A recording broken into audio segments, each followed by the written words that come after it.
Baik pendengar yang dikasih oleh Tuhan dan para pemirsa streaming Facebook, pada pagi hari ini saya percaya sukacita sorga, saya percaya penyertaan Tuhan itu selalu ada pada kita.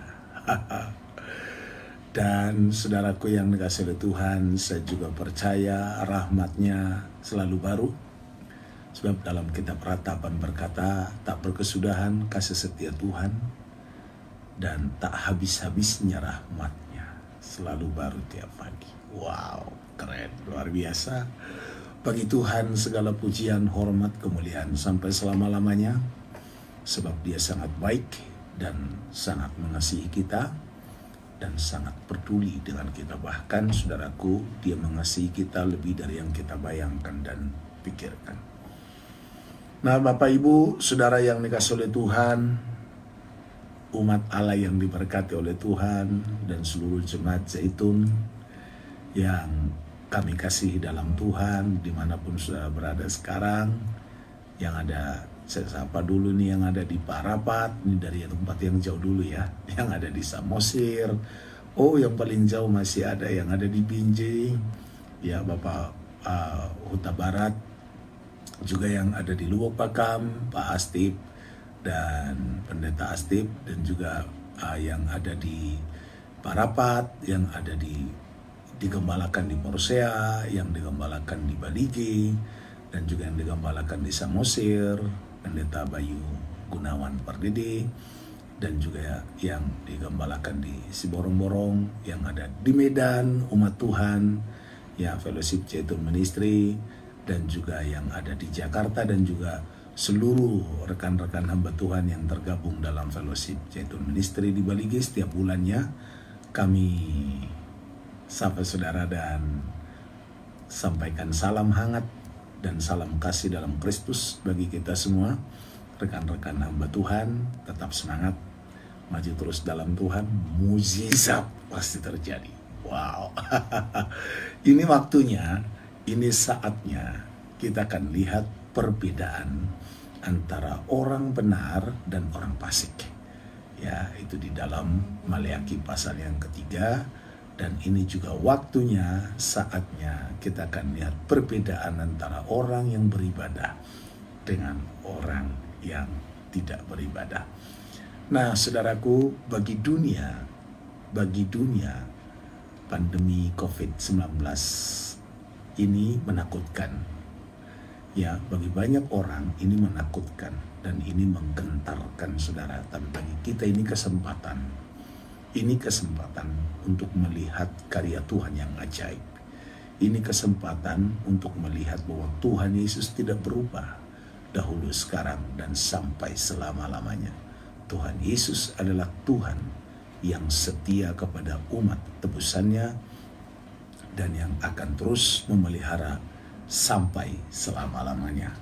Nah, saudara yang dikasih oleh Tuhan, saya masih akan berbicara tentang penggembalaan. Dahsyat ya. Nah, saudara, dari waktu-waktu yang sudah, hari-hari yang lalu yang saya sudah bagikan, bahwa tempat kita terpelihara itu adalah tempat yang disediakan oleh Tuhan. Dan tempat yang disediakan oleh Tuhan itu adalah tempat penggembalaan. Disitulah saya dan saudara aman. Dan itulah tempat terbaik yang kita pernah temukan ketika selama kita masih tinggal di dunia ini. Dan tempat penggembalaan itu adalah, tepatnya adalah di hati Tuhan. Itu dia. Jadi selama kita ada di bumi ini, saudara yang kasih Tuhan, hati kita terkonek dengan hati Tuhan. Ini keren, luar biasa. Kalau ini terkonek dengan hati Tuhan, kita bisa sehati dengan Tuhan. Nah, itulah baru dikatakan kita menjadi umat yang digembalakan. Bukan karena fellowshipnya di sini, gerejanya A, gerejanya B, bukan saudaraku. Mau dimanapun saudara bergereja, mau dimanapun saudara berfellowship, bukan itu yang jadi patokannya. Pertanyaannya sekarang, adakah hati yang melekat kepada Tuhan? Adakah hati hidup yang menyatu dengan Tuhan? Adakah kita menjadikan Tuhan menjadi yang utama dalam hidup kita? Dia menjadi satu-satunya Raja yang berdaulat penuh atas hidup kita. Nah, dan itu nggak gampang memang, itu nggak mudah, itu proses. Sampai sekarang juga saya terus berjuang, saudaraku yang kasih oleh Tuhan, untuk mematikan semua kehendak daging, kehendak diri sendiri ini, untuk menyerahkannya sepenuhnya kepada Dia, Raja yang agung, Tuhan yang dahsyat, kekasih jiwa kita, namanya Tuhan Yesus Kristus. Wow, haleluya. Dahsyat, luar biasa, saudaraku yang dikasihi oleh Tuhan. Ya, saya akan kembali buka dari Yeremia pasalnya yang ketiga. Saya merasa terdorong sekali untuk berbagi dari ayat ini, untuk semakin memahami apa sih penggembalaan itu. Jadi penggembalaan itu nggak bicara denominasi gereja, itu nggak bicara pendeta ya, bukan. Ini nggak bicara organisasi, tidak. Ini nggak bicara lu berfellowship di mana, bukan. Tapi penggembalaan ini adalah bicara tentang relationship, hubungan kita dengan Tuhan. Tapi tentunya dipengaruhi juga oleh di mana kita beribadah. Tapi tentunya dipengaruhi juga di mana kita berfellowship, apa yang kita dengar. Sebab kalau kita tidak mendengar ajaran yang benar, yang membuat kita semakin melekat pada Tuhan, maka bagaimana mungkin kita bisa melekat kepada Tuhan? Jadi komunitas itu penting. Ini kembali lagi nih. Tapi sekali lagi saudaraku, intinya itu yang kita mau tangkap, saudaraku yang dikasih oleh Tuhan. Ayo, supaya kita menjadi Henok akhir zaman yang bergaul dengan Tuhan. Kita juga menjadi Nuh akhir zaman yang bergaul erat dengan Tuhan. Kita juga menjadi Elia akhir zaman yang akhirnya diangkat hidup-hidup, kan saudaraku, dahsyat ya. Tapi jangan salah, Elia itu adalah hamba Tuhan yang gak kenal istilah kompromi. Gak peduli dia mau pemerintah, mau dekat, dia gak peduli, saudara. Dia gak peduli, kebenaran di atas segala-galanya. Elia adalah hamba Tuhan, pendeta gak tipe penjilat. Ini langsung saya ngomong dulu, ini tegas ini sekali lagi ya. Elia adalah, kalau istilah bahasa sekarang, adalah pendeta yang gak tipe penjilat. Nih sengaja sebagai jilat. Ya, artinya saudaraku, tidak mengambil hati orang hanya untuk cari keuntungan, gak berusaha dekat kepada pemerintah fasik, gak bangga dekat dengan pemimpin koruptor. Ya, haleluya. Sekarang kan banyak gitu ya, yang penting dekat sama pemimpin, dekat sama pemerintah, walaupun dia koruptor, saudaraku. Malu kita, saudaraku, jadi pendeta dekat sama pemimpin-pemimpin dan pejabat-pejabat tapi koruptor. Amit-amit jangan baik. Bukan berarti kita benci orangnya ya, saudaraku yang kasih oleh Tuhan. Tapi kebenaran harus kita sampaikan. Kalau sampai mereka menolak, ngapain, saudaraku ya. Nggak perlu minta dukungan dari orang-orang seperti itu. Kita perlu dukungan sorga, saudara. Sekarang kita mau minta dukungan dari siapa dengan kondisi seperti ini?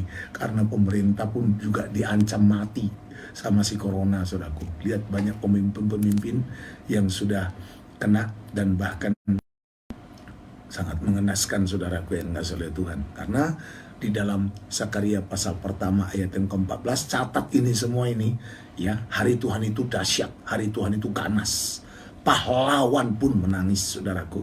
Dan kalau saudara baca di dalam Wahyu pasal yang ke-6 ya, di dalam ayatnya yang ke-9, 10, saudaraku, dan terus sampai ke bawah, saudaraku yang dikasih oleh Tuhan, di sana dikatakan bahwa raja-raja, orang-orang kaya, orang-orang hebat ya, dan para pembesar-pembesar, perwira-perwira ya, pemimpin-pemimpin besar, dan bahkan orang-orang miskin, orang-orang merdeka, mereka semua akan mencari maut. Mereka akan berkata kepada gunung-gunung, runtuhlah menimpa kami. Kami tidak tahan terhadap anak domba yang sedang datang dan murka. Nah, saudaraku yang dikasih oleh Tuhan, jadi nggak ada tempat berlindung lagi di dunia ini. Ayo kejar Tuhan. Ya, sekali lagi, kejar Tuhan habis-habisan. Nah, mari Bapak Ibu yang dikasih oleh Tuhan, saya akan ajak kita kembali buka dari Yeremia pasal 3 ayat yang ke-15. Wow, haleluya. Saya percaya dan saya bersyukur hari ini Tuhan kita bisa nikmati lagi lebih dahsyat lewat kebenaran firman-Nya, lewat hadiratnya, dan saya sangat merasakan saudaraku yang kasih oleh Tuhan, kuasa Roh Kudus sedang menjamah kita pagi hari ini, dan saya berdoa biar saudara menerima ya, biar saudara tertular ya dengan virus sukacita dari sorga. Bukan tertular corona ya, tapi tertular dengan sukacita ilahi dari sorga, sukacita Roh Kudus, sehingga genaplah firman yang berkata bahwa hati yang gembira adalah obat. Keren. Makanya kalau hati kita gembira, saudara yang kasih oleh Tuhan, itu akan membuat imunitas tubuh kita meningkat di atas rata-rata. Keren, dahsyat. Sehingga virus corona waktu mau datang, dia langsung tenggelam, saudaraku. Nggak sanggup, saudara. Karena ada tudungan darah Yesus yang dahsyat. Wow, haleluya. Nah, saudaraku yang dikasih oleh Tuhan, Yeremia pasal 3 ayat yang ke-15, firman Tuhan berkata demikian, Aku akan mengangkat bagimu gembala-gembala yang sesuai dengan hatiku. Mereka akan menggembalakan kamu dengan pengetahuan dan pengertian. Dalam. Jadi penggembalaan, gereja yang berfungsi sebagai gembala, pendeta yang benar-benar disebut sebagai gembala adalah gembala pendeta yang sesuai hati Tuhan. Sesuai hati Tuhan. Ini dicatat, digarisbawahi, distabiloin, saudara. Ini kalau di sini aja kita, ini saya juga sebagai pendeta harus sudah introspeksi diri. Sudahkah saya sesuai hati Tuhan? Sudahkah saudara sebagai pendeta sesuai hati Tuhan? Nah, pertanyaannya, kalau lu jadi pendeta nggak sesuai hati Tuhan, bagaimana kau mau menuntun umat Tuhan untuk sesuai dengan hati Tuhan? Mikir, pakai otak. Makanya jemaat-jemaat Tuhan juga udah harus ngerti, biar jangan digembalakan oleh gembala palsu. Jadi gembala itu diangkat sesuai dengan hati Tuhan, bukan sesuai dengan hati pemerintah,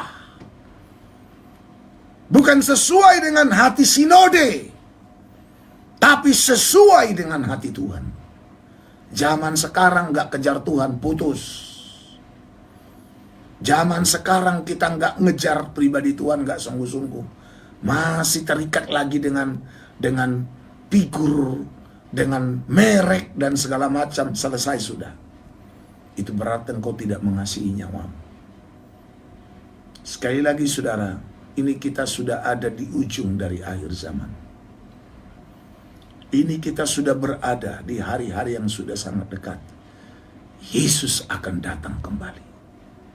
Yesus akan datang kembali. Percaya atau tidak. Lu mau percaya, nggak urusan. Yang penting Tuhan akan datang kembali. Pertanyaannya, mau nggak kita melarikan diri dari murka yang akan datang? Caranya gimana? Tinggallah di tempat yang disediakan Tuhan. Itulah penggembalaan. Ya, mungkin yang baru dengar ini, kenapa tempat yang disediakan Tuhan itu penggembalaan, sedikit ya, saya review dulu sedikit apa yang saya sudah bagikan di hari-hari yang lalu, bahwa di dalam Wahyu pasal 12, saudaraku, ya, anak yang dilahirkan, anak laki-laki yang dilahirkan oleh perempuan yang berdiri di atas bulan itu adalah dibawa ke padang gurun di mana ia dipelihara, dan perempuan juga yang melahirkan itu diberi 2 sayap burung nasar di dalam ayat yang ke-13, saudara, ya, di Wahyu pasal yang ke-12 di ayat yang ke-13 dan 14, ya, dan perempuan itu juga dibawa ke padang gurun di mana ia dipelihara di situ selama 1 masa, 2 masa, dan setengah masa, ya, dipelihara. Kata dipelihara ini sekali lagi, ini biar jangan ngambang ya. Kata dipelihara ini bicara penggembalaan. Karena kalau kita lihat di dalam 1 Petrus 2 ayat yang ke-25, kamu dahulu sesat seperti domba dan sekarang kamu telah kembali kepada gembala pemelihara jiwamu.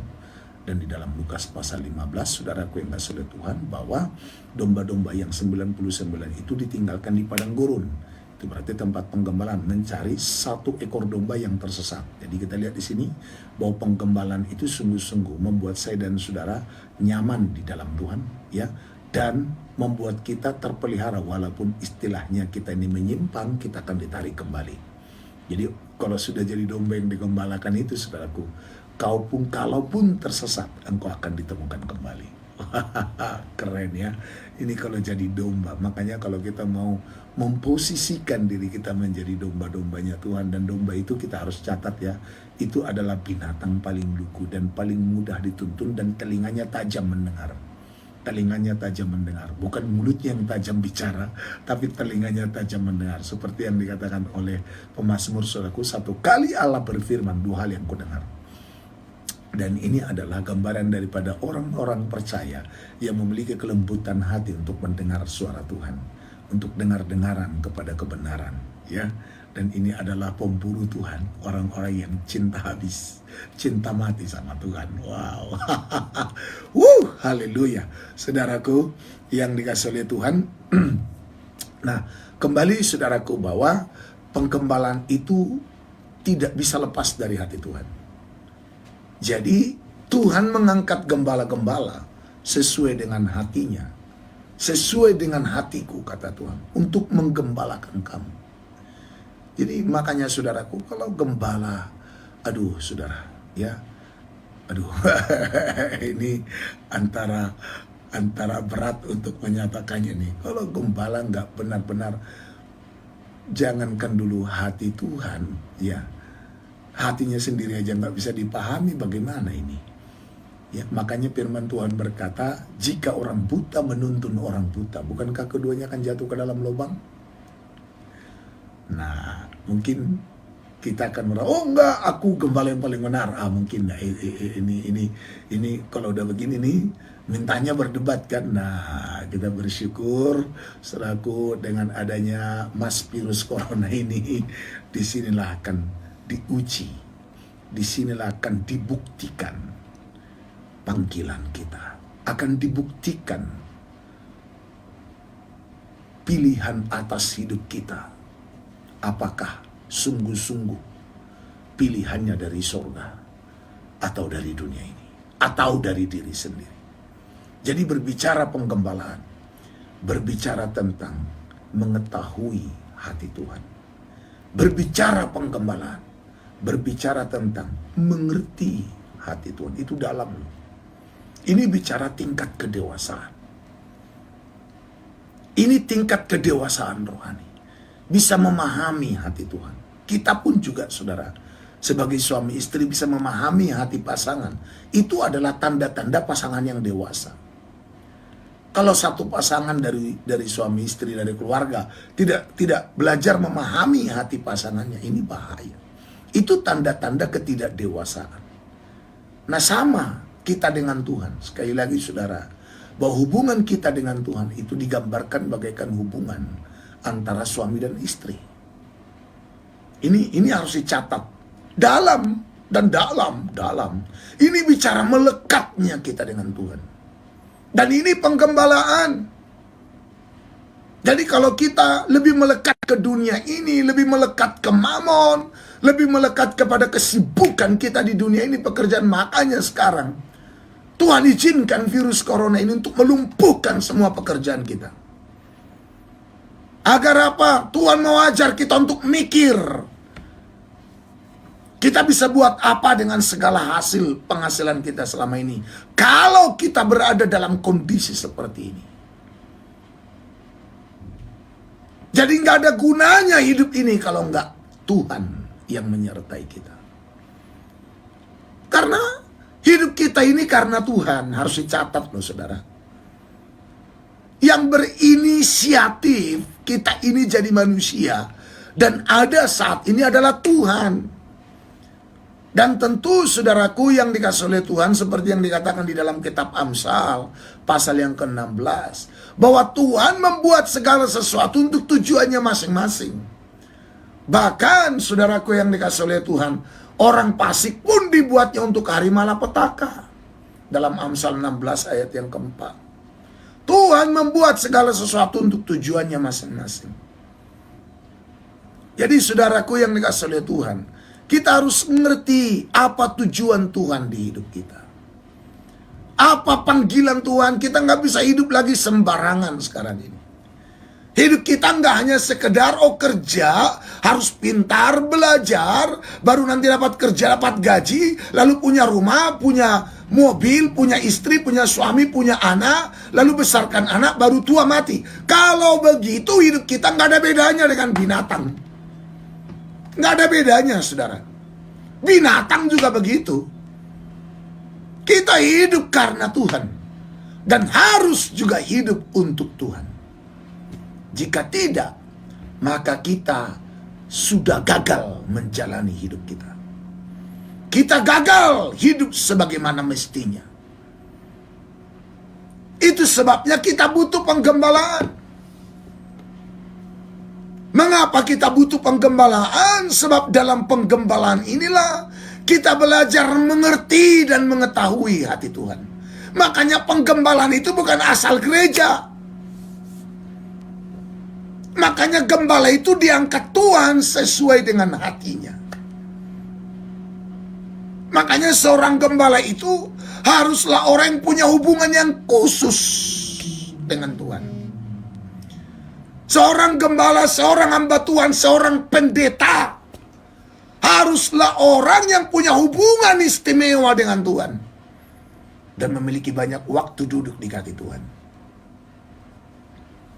untuk bisa hidup bergaul dengan Tuhan, menangkap hati Tuhan, mengerti apa yang Tuhan mau untuk disampaikan kepada umat Tuhan, dan umat Tuhan didorong juga supaya punya persekutuan secara pribadi, masuk lebih dalam dan lebih intim lagi sampai kita melekat kepada Tuhan.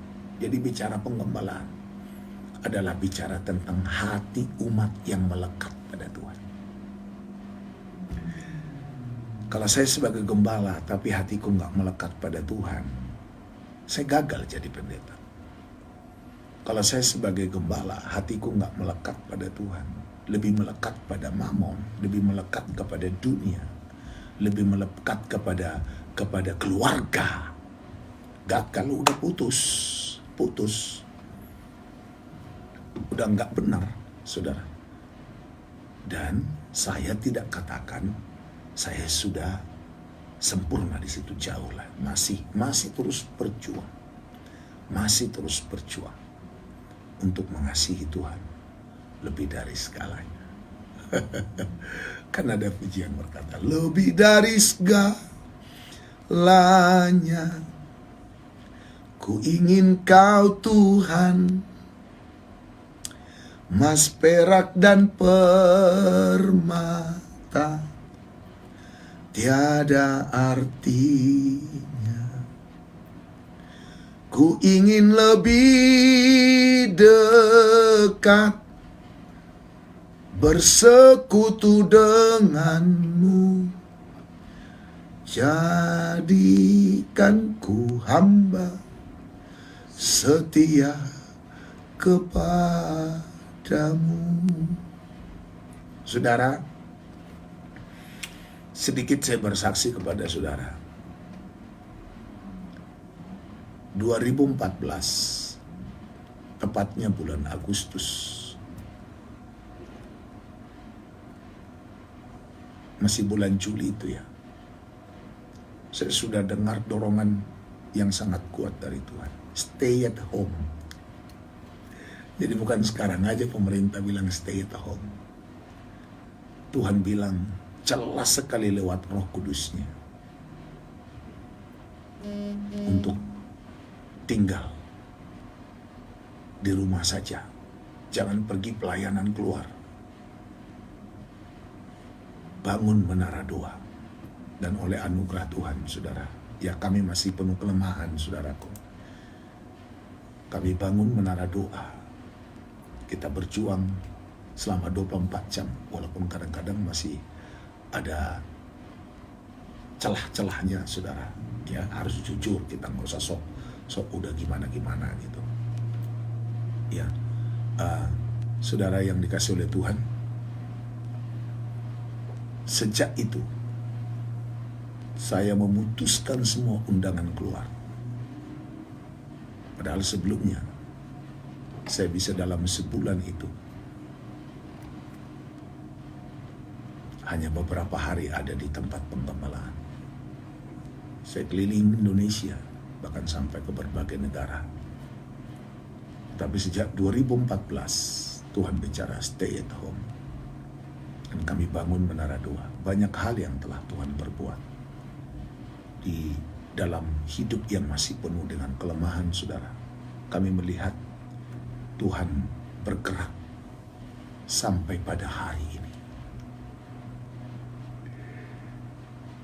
Dan kami banyak belajar dari Tuhan untuk menyalipkan semua keinginan-keinginan manusia, bahkan pelayanan-pelayanan yang kita anggap adalah sesuai dengan kehendak Tuhan, ternyata adalah kehendak kita sendiri. Kita hanya memanfaatkan Tuhan, kita hanya bertopengkan kebenaran, tetapi sesungguhnya, saudaraku, jauh dari hati Tuhan. Dan kami belajar, walaupun masih sering jatuh bangun untuk memahami hati Tuhan, tapi kami belajar, saudara. Dan banyak hal yang Tuhan ajar sampai hari ini. Makanya saya bilang, saudaraku, ini waktunya akan ada perbedaan antara orang yang sungguh-sungguh ada di hati Tuhan atau tidak. Kita bisa mengaku paling murni, kita bisa mengaku paling kudus dan paling dekat sama Tuhan. It's okay, no problem. Buktikan di lapangan, karena survei akan membuktikan. Sekali lagi, saudaraku, belajar mengerti hati Tuhan. Bagaimana supaya saya dan saudara bisa memahami hati Tuhan? Pertama, kita harus mengerti firman. Saudara, nggak mungkin saudara berkata, saya tahu hati Tuhan, tetapi saudara tidak baca Alkitab. Omong kosong. Saudara tidak mungkin berkata, saya tahu hati Tuhan, saya melekat dengan hati Tuhan, tapi saudara tidak peka dengan suara firman. Saudara tidak cinta firman. Omong kosong. Orang yang melekat di hati Tuhan, orang yang bisa memahami hati Tuhan adalah orang yang cinta firman. Itu yang pertama, ini penting. Jadi kita adalah orang-orang yang haus dan lapar akan firman Tuhan. Memang tidak mudah, tidak gampang menemukan orang yang haus, lapar akan firman Tuhan. Saya sebagai gembala yang sudah menggembalakan lebih dari 25 tahun, jujur sampai hari ini, saudaraku, langkah menemukan orang yang haus, lapar akan Tuhan. Ya, saudara yang dikasih oleh Tuhan, mari kita kejar Tuhan. Mari kita minta kepada Tuhan supaya Tuhan menjamah hati kita, memulihkan hati kita.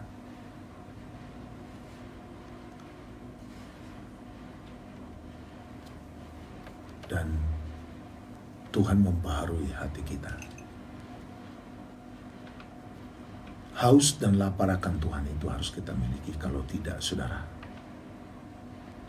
ya saya nggak ngerti lagi.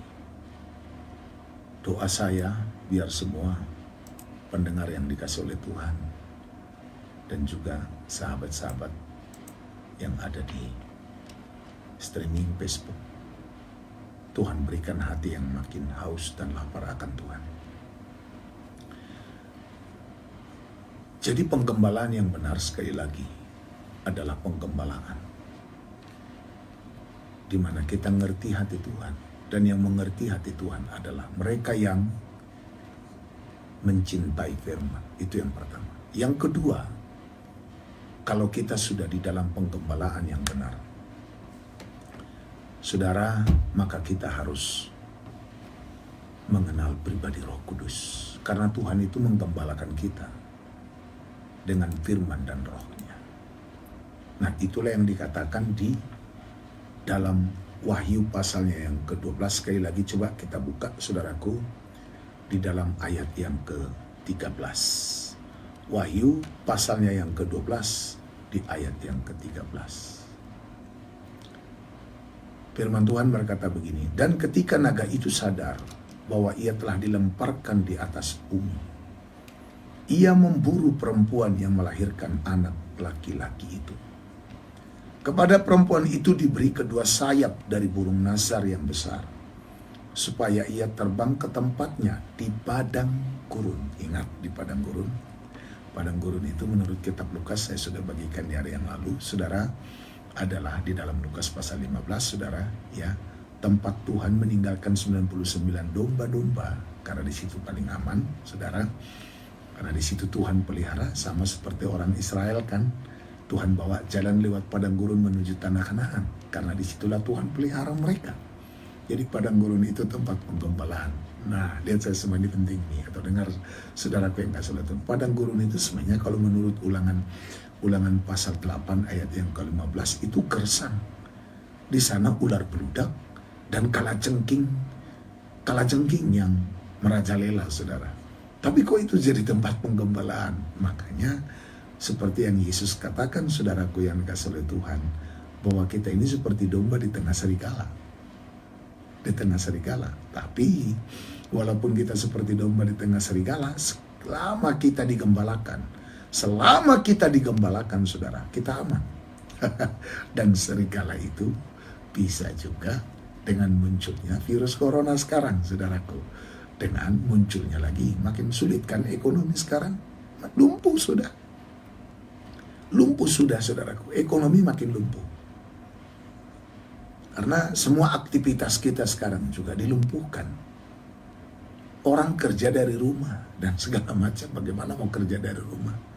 Terus gimana dong memproduksi segala kebutuhan kita di bumi ini kalau semua orang kerja di rumah? Orang pabriknya bukan di rumah, kan begitu. Nah, kembali saudaraku yang dikasih oleh Tuhan.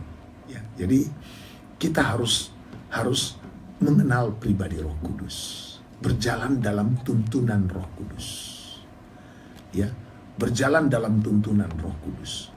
Jadi penggembalaan yang benar pertama adalah kita harus ngerti firman, karena kan pengetahuan pengertian. Dan ingat, hati Tuhan itu adalah Roh Kudus. Tentu saudara masih ingat kan yang saya sudah bagikan di dalam 1 Korintus pasal 2 ayat yang ke-10, 11, 12 dan selanjutnya ke bawah. Di sana dikatakan bahwa tidak ada seorang manusia yang tahu apa yang ada di hati, di pikirannya, kalau enggak karena rohnya sendiri, roh manusia itu sendiri. Juga tidak ada orang yang tahu apa yang tersembunyi dalam diri Allah kalau bukan dari Roh Kudus itu sendiri. Jadi saudara nggak akan pernah bisa tahu isi hati Tuhan. Jangan sok-sok tahu firman. Saudara, kita bisa belajar firman. Ini beda ya. Ini harus dibedakan ya, saudara. Ya, ini harus dibedakan. Beda ya. Orang belajar firman mendapat tuntunan pengajaran lewat pengurapan Roh Kudus atau hanya belajar biasa, itu beda. Kalau kita mendapat pewahyuan firman Tuhan dari Roh Kudus, walaupun kita juga belajar dari hamba Tuhan, baca buku dan segala macam, saudaraku, tapi kita punya pewahyuan pribadi dari Tuhan, itu beda. Itu beda. Dan pasti dahsyat, impact-nya itu dahsyat. Kalau kita punya pewahyuan pribadi dari Tuhan, artinya kita punya hubungan, kita punya chemistry dengan Tuhan. Hati kita bisa melekat, bisa connect dengan hati Tuhan. Jadi bicara tentang pengajaran mempelai itu nggak hanya pintar ngomong, nggak hanya pintar tahu banyak ayat, lalu kait-kaitkan kepada setiap alat-alat tabernakel. Bukan itu, memang itu penting, tapi bukan itu tujuan utamanya. Tujuan utamanya setelah kita belajar itu, kita terkonek dengan sang tabernakel sejati itu.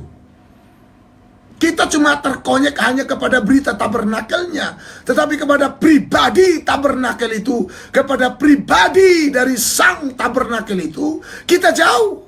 Makanya jauh panggang dari api kan. Pengajaran hebat, tapi kelakuan bejat, mengerikan kan. Mohon maaf nih, mohon maaf. Mohon maaf, sekali lagi saya harus ngomong ini. Banyak kan sering kita lihat, kalau pengajaran mantap, gambarnya mantap, laser-lasernya juga mantap dari luar negeri, tapi perilaku bejat.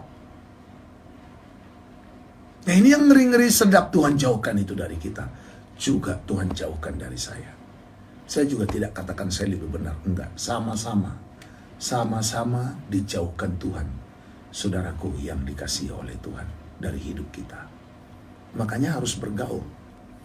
Jadi kita paham, makanya ini ya, kalau kita lihat sebelum Roh Kudus dicurahkan di loteng atas di Yerusalem, saudara, Yesus harus mengajar dulu murid-muridnya. Setelah diajar murid-muridnya selama 3 tahun kurang lebih, ya 3 tahun lah, saudara. Ada yang bilang 3,5 tahun, ya terserah.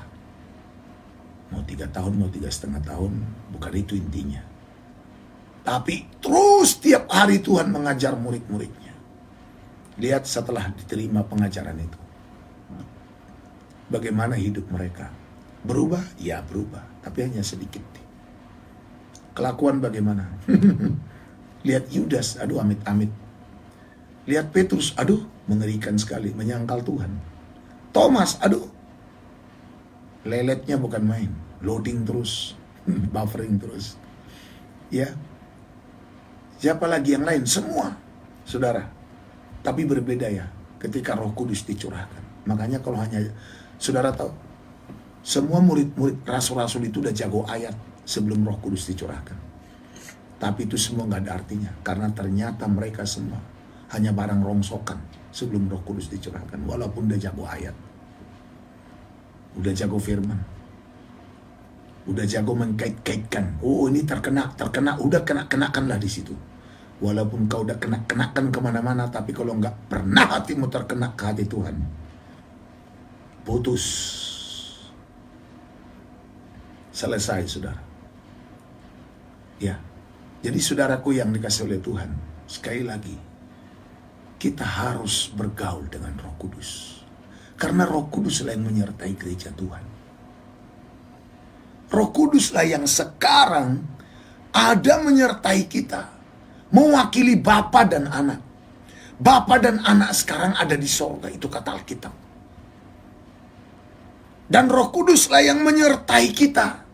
Jadi kalau gereja tidak dekat dengan Roh Kudus, kalau gereja merasa tabu dengan Roh Kudus, kalau gereja merasa aneh dengan tuntunan Roh Kudus, dan kalau ada pendeta pula yang merasa sesat, kalau ada hamba Tuhan yang lain berkata Roh Kudus berbicara kepada saya, terus tiba-tiba ada pendeta yang bilang itu sesat, nabi palsu. Nah, amit-amit saudaraku. Jangan sampai kita tertipu dengan omong kosong dari tong kosong yang nyaring bunyinya. Hati-hati.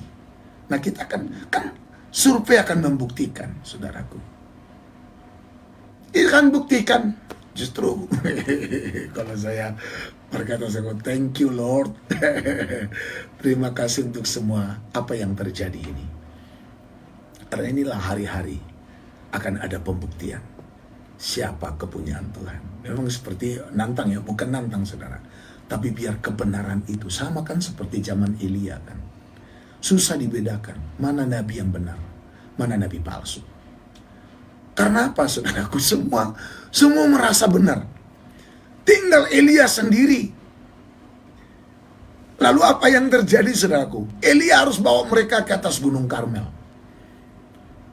Untuk dibuktikan siapa yang memiliki Tuhan yang benar, siapa yang menyembah Tuhan yang benar. Karena kalau enggak nanti, saudaraku, ya kita hanya asik klaim-klaim diri paling benar, paling murni, dan paling suci, paling segala macam lah. Makanya harus dibawa ke sana. Siapa yang doanya, korbannya dibakar, disambar oleh api dari surga, dialah hamba Tuhan. Wow. Jadi ada api Roh Kudus, ada api sukacita Roh Kudus yang menyambar korban-korban kita. Wow, keren, dahsyat, saudaraku. Ya, jadi kalau dikatakan penggembalaan itu adalah mengetahui hati Tuhan. Orang-orang yang berhasil mengetahui hati Tuhan, berhasil mengetahui pikiran Tuhan, ya, berhasil mengerti hati Tuhan. Nah, itu lewat pengajaran yang benar. Jadi pengajaran yang benar itu membuat kita mengalami keintiman dengan Tuhan, bergaul erat. Dan nggak bisa dipungkirikan kalau di Alkitab dicatat orang-orang yang bergaul dengan Tuhan, mereka lah yang selamat. Nuh bergaul dengan Tuhan, Henok bergaul dengan Tuhan, ya, Elia bergaul dengan Tuhan, dan mereka semua diangkat. Nuh diangkatkan di atas air bah, di atas persoalan. Jadi orang-orang yang bergaul dengan Tuhan, mereka akan hidup di atas masalah. Tidak di dalam masalah. Nuh itu ada di atas air bah. Air bah itu masalah kan. Air bah itu malapetaka. Air bah itu maut yang membinasakan. Tetapi Nuh ada di atas maut yang membinasakan itu. Nuh ada di atas malapetaka yang menghancurkan itu. Itulah bagian dari orang yang bergaul dengan Tuhan. Itulah bagian dari orang yang hidup dalam penggembalaan yang benar. Jadi kita akan ada di atas. Jangan usah takut corona kecil itu, saudara. Kita akan ada di atas virus corona. Bahkan virus-virus yang lebih gila dari corona sekalipun datang, kita akan ada di atas. Selama kita tetap membangun bahtera iman kita. Makanya kalau iman kita dimantapkan selama ini, iman kita dibangun selama ini menjadi iman yang kuat, yang memiliki dasar yang kokoh, yang dalamnya digali, ya dasarnya digali dalam-dalam, saudara. Maka sekalipun datang air bah dan banjir melanda rumah itu, tidak dapat digoyahkan. Karena dalam Ibrani pasal 12 firman Tuhan berkata, ungkapan satu kali lagi, dalam ayat yang ke-27, 28, dan 29, saudara. Ungkapan satu kali lagi, firman Tuhan berkata bahwa Tuhan akan menggoncangkan, ya, menunjuk kepada perubahan pada apa yang dapat digoncangkan. Karena ia dijadikan supaya tinggal tetap apa yang tidak tergoncangkan. Jadi karena kita menerima kerajaan yang tidak tergoncangkan, marilah kita mengucap syukur dan beribadah kepada Allah menurut cara yang berkenan kepadanya, dengan hormat dan takut. Jadi kalau kita ada dalam hubungan yang benar dengan Tuhan, maka kita tinggal dalam kerajaan yang tidak tergoncangkan. Dengar nih baik-baik, langit akan goncang, dunia akan goncang. Gak kebayang juga ya, kalau udah virus corona udah mengancam sekarang, tiba-tiba gempa pula terjadi. Waduh, itu bagaimana?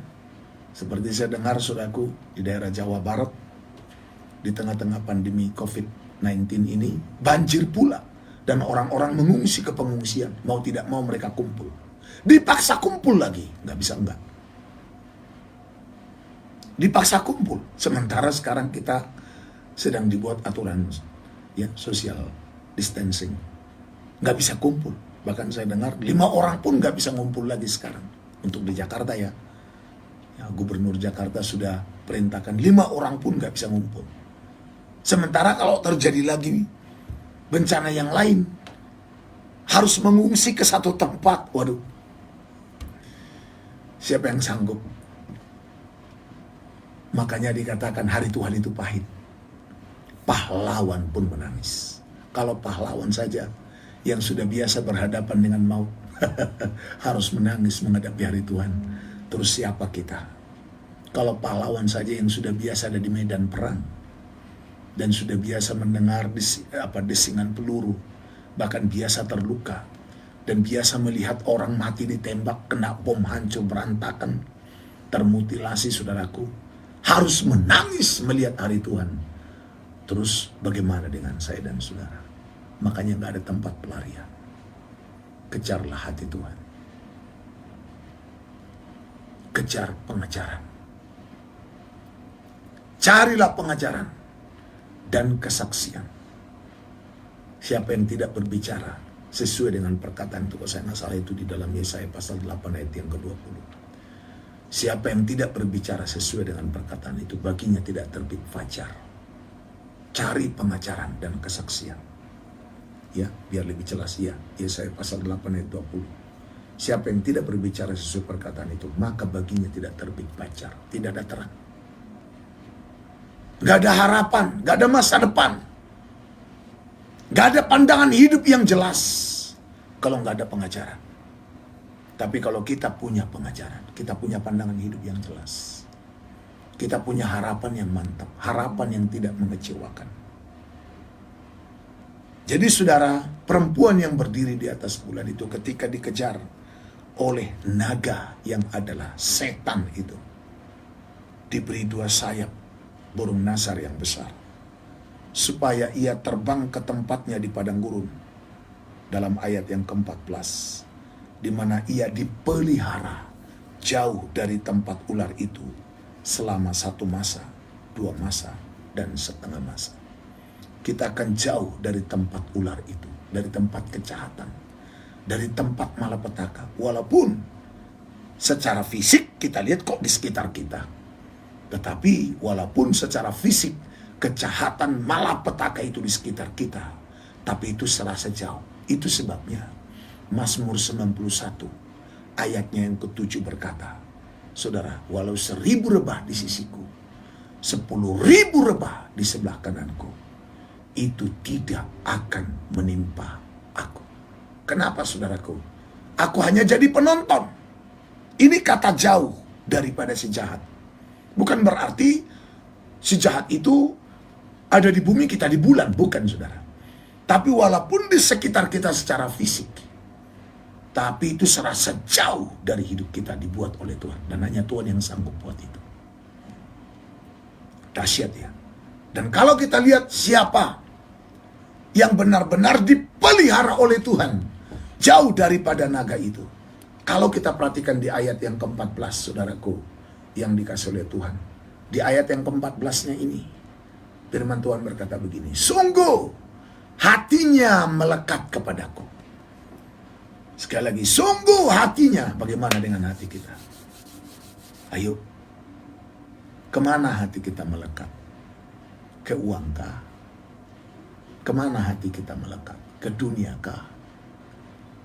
Kemana hati kita melekat? Ke diri kita sendiri kah? Harus dipikirkan. Kita udah harus terus seperti yang dikatakan oleh pemazmur dan Raja Daud. Selidiki aku, lihat hatiku. Saya sering merasa tidak layak kalau udah berdoa nyembah, masuk hadirat Tuhan, hadirat Allah mulai turun, kemuliaan Allah turun. Saya sering melihat, wah hati saya, hidup saya nggak layak. Dan makin kita dibawa masuk kepada kemuliaan Tuhan, kita makin merasa betapa kotor hidup kita. Sedikit saja kesombongan di hati kita. Itu menjadi kelihatan dengan jelas dan sangat menjijikkan, sangat mencicikkan ketika kita dibawa Tuhan masuk kepada kemuliaan-Nya. Saya sering jumpai ketika Tuhan bawa masuk ke hadirat-Nya, yang dulu saya anggap nggak apa-apa, tapi ternyata begitu sampai di dalam kemuliaan-Nya mencicikkan, saudara.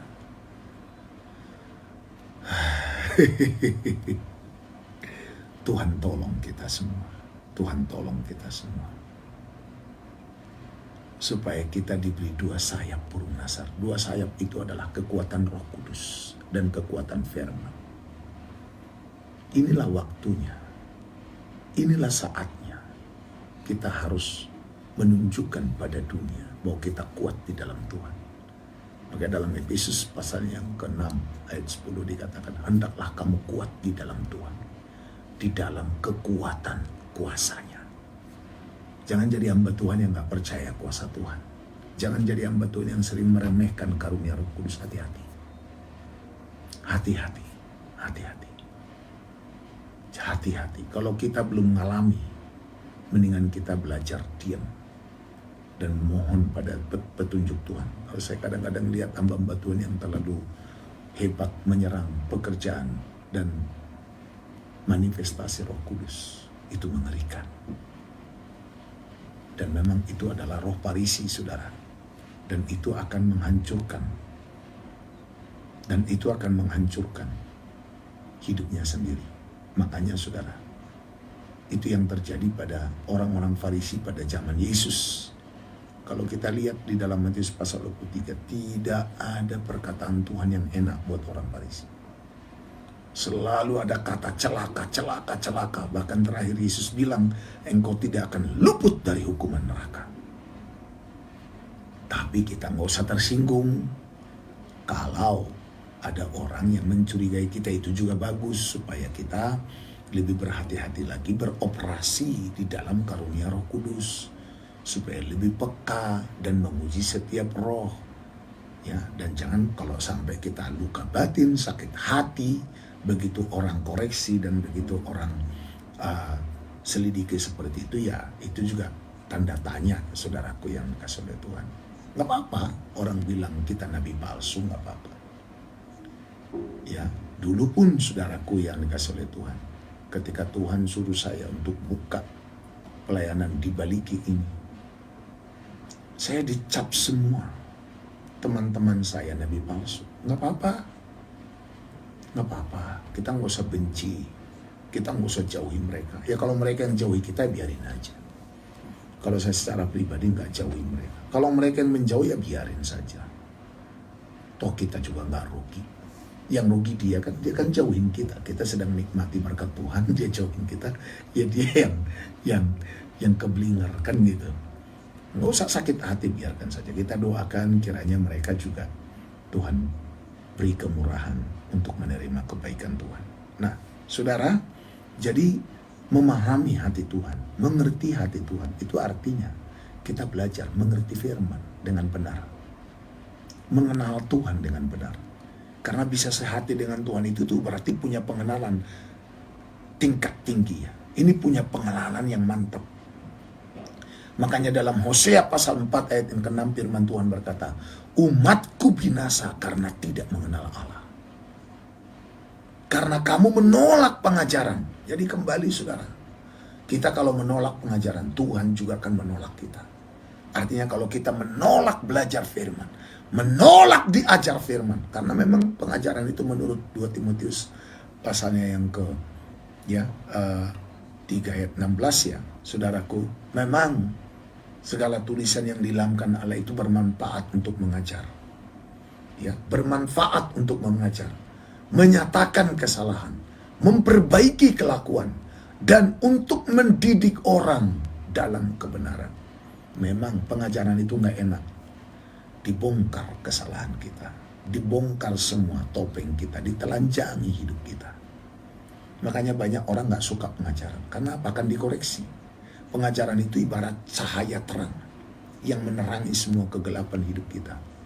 Nah, kalau selama ini kita nyaman dengan segala ketelanjangan kita, begitu terang datang, wah, kita malunya bukan main kan. Nah, disinilah dituntut. Makanya kalau kita masih mempertahankan hidup sisi gelap kita, gak akan pernah connect dengan pengacaranya. Tapi kalau kita mau terbuka, saudara, makanya orang-orang yang terima pengajaran itu hanyalah mereka yang mau hatinya dihancurkan dan dilembutkan. Dan orang-orang yang bergaul dengan Roh Kudus hanyalah orang-orang yang hatinya hancur dan lembut. Saudara tahu kenapa rasul-rasul menerima pencurahan Roh Kudus di dalam Kisah Rasul pasal 2? Karena mereka semua sudah hancur hati. Mereka melihat betapa gagalnya hidup mereka, walaupun mereka udah tahu banyak tentang Tuhan. Ternyata pengetahuan yang banyak tentang Tuhan itu nggak menjamin mereka bisa setia sampai pada akhirnya, kalau tidak disertai dengan kekuatan Roh Kudus. Dan itu sebabnya kalau kita baca Kisah Para Rasul, tidak ada lagi pelayanan rasul-rasul yang tidak dalam kendali dan tuntunan Roh Kudus. Petrus untuk ketemu Kornelius dapat penglihatan. Kalau sekarang kan pendeta kalau kita kesaksian dapat penglihatan, ngeroh, putus. Betul memang kalau rohnya aneh, tapi kalau benar kita masih terus nyerang juga. Tunggu tanggal mainmu. Survei akan membuktikan. Petrus menerima penglihatan. Dia melihat ada kain lebar turun dari surga. Dan dia melihat ada binatang-binatang haram. Dan Tuhan perintahkan, ambil, sembelih, makanlah. Dan Petrus katakan apa? Tidak Tuhan, tidak. Gak pernah yang najis masuk ke bibirku ini. Tapi Tuhan berkata, apa yang dinyatakan halal oleh Tuhan, tidak boleh kau katakan haram. Saudara tahu apa yang terjadi? Ternyata itu hanya simbol, kiasan. Itu hanya kiasan. Setelah selesai berdoa, Roh Kudus berbicara kepada Petrus. Keren ya? Yang gini-gini nih nggak pernah lagi, udah jarang kita dengar. Bahkan kalau ada orang bilang Roh Kudus bicara kepada saya, sesat, nabi palsu. Bahkan termasuk orang pengajaran sendiri pun sering begitu. Tunggu tanggal mainmu. Kalau nggak bertobat loh ya. Kalau nggak bertobat. Kalau kita mau bertobat, masih ada kesempatan. Tapi kalau enggak, tapi biasanya kalau udah begitu, kalau udah dari dulu udah mengeraskan hati, udah kayak gini pun, makanya nanti kalau kita lihat saudaraku, di dalam 7 sangkakala, ketika malapetaka terjadi, saudaraku, firman Tuhan berkata, walaupun mereka sudah dilanda malapetaka, tapi malah masih menghujat Tuhan. Dan kita juga akan lihat banyak pendeta-pendeta penghujat akan makin terang-terangan akhir-akhir ini. Menghujat pekerjaan Roh Kudus. Karena memang mereka udah terbiasa itu dari dulu. Dan akan semakin merajalela. Karena akan digenapi Wahyu pasal 22 ayat yang ke-11. Yang jahat akan bertambah jahat. Yang fasik akan bertambah fasik. Tetapi yang benar akan bertambah benar. Nah, saudaraku yang dikasih oleh Tuhan. Sekali lagi, rasul-rasul itu semua bergerak dengan Roh Kudus. Petrus mendapat pernyataan. Roh Kudus berkata, ada 3 orang mencari engkau. Dia turun. Dan benar 3 orang mencari dia. Dan dia setelah bicara dengan 3 orang ini, wah, dan Tuhan bilang, pergi. Dan begitu dia sampai di rumah Kornelius, dahsyat saudara. Sementara dia masih menyampaikan firman, turunlah Roh Kudus. Sekarang banyak pendeta anti Roh Kudus. Selalu menghujat bahasa roh. Bahasa roh yang palsu kita hantam. Yes, saya juga nggak setuju. Tapi jangan karena ada bahasa roh yang palsu, ada penglihatan yang palsu, ada nubuatan yang palsu, lalu semua penglihatan, semua bahasa roh, semua nubuatan kau anggap palsu. Berarti kau yang palsu. Kau nggak bisa bedakan mana yang palsu, mana yang asli. Kalau kau nggak bisa bedakan itu, sudah lebih baik tutup mulut. Di mana-mana memang ada juga pengajar palsu, jangan salah loh. Di mana-mana itu selalu ada pro kontra, ada kontra, ada pro. Ya kan begitu. Makanya pro kontra kan begitu. Ada yang ori, ada yang KW, itu di mana-mana. Dimanapun ada. Ori KW itu pasti ada. Hanya di surga yang nggak ada KW-KWan. Makanya ayo yang KW-KW bertobat. Biar sungguh-sungguh, ayo bertobatnya apa? Ayo kita kejar hati Tuhan. Dan saya percaya orang yang ngerti hati Tuhan, orang yang ngerti, orang yang tahu hati Tuhan adalah orang yang suka duduk di kaki Tuhan. Itu dahsyat. Dan adalah orang yang suka menikmati hadirat Tuhan. Ya, orang yang suka menikmati. Dan orang yang berkata, jiwaku haus akan kasih-Mu. Jiwaku rindu akan cinta-Mu. Siramilah taman hatiku yang kering ini, agar cintaku bersemi kepadamu, atau cintamu bersemi di hatiku. Wow. Dan dalam aturan stay at home sekarang, ini kesempatan yang semakin dahsyat, luar biasa lagi buat kita untuk ngejar. Makanya ayo pendengar Radio Zaitun Suara Kebenaran, rekan-rekan hamba Tuhan dimanapun saudara berada, ayo kesempatan yang luar biasa. Sekarang kan gak ada lagi, oh saya sibuk Pak, gak sempat berdoa, oh saya sibuk Pak, saya ke ladang. sudah tertutup akses semua. Kita dipaksa tinggal di rumah. Dan ini cara Tuhan, ini bukan cara setan, ini cara Tuhan untuk membuat kita lebih melekat lagi pada Tuhan. Belajar lagi firman Tuhan, dengar lagi, hati-hati juga untuk dengar-dengar khotbah di YouTube dan segala macam ya. Hati-hati, minta pimpinan Roh Kudus supaya jangan salah dengar, karena kalau kau mendengar yang aneh, kau juga akan jadi aneh. Makanya dalam Ibrani pasal 2 itu yang pertama, firman Tuhan berkata, ya, hati-hati dalam hal mendengar. Ya, harus lebih teliti kita memperhatikan apa yang kita dengar supaya kita jangan hanyut di bawah arus. Dalam Ibrani pasal 2 ayat yang pertama. Sekali lagi, karena itu harus lebih teliti kita memperhatikan apa yang telah kita dengar supaya kita jangan hanyut di bawah arus. Tuhan Yesus memberkati saudaraku yang kasih Tuhan. Terima kasih Bapak, terima kasih Roh Kudus. Saudara, saya nggak tahu apa pendengar radio atau saudara yang ikut streaming di Facebook, saya dapat kesan yang sangat kuat. Ada batu ginjal yang sedang Tuhan lenyapkan dan sudah Tuhan sembuhkan. Dan ada kanker otak juga yang sudah Tuhan sembuhkan. Dan Tuhan juga akan terus menyembuhkan semua yang sakit dimanapun sudah berada. Biarlah ini semuanya untuk kemuliaan Tuhan. Saudara bisa memberi kesaksian. Kalau saudara pendengar dimanapun saudara berada, saudara bisa hubungi kami. Dan saudara juga bisa bagikan kesaksian saudara nanti. Terima kasih Tuhan, kami bersyukur kepadamu. Saya merasakan kuat, Tuhan sedang sembuhkan. Tuhan sedang sembuhkan di bagian rusuk sebelah kiri yang ada tusukan yang sangat kuat. Dan Tuhan sedang jamah engkau sekarang. Tuhan sedang sembuhkan engkau. Engkau merasa ada menusuk-nusuk yang sangat sakit di bagian rusuk sebelah kirimu. Oh Jesus, Tuhan sedang menjamah engkau sekarang. Terima. Oh, pengurapan mujizat, pengurapan kesembuhan sedang turun sekarang.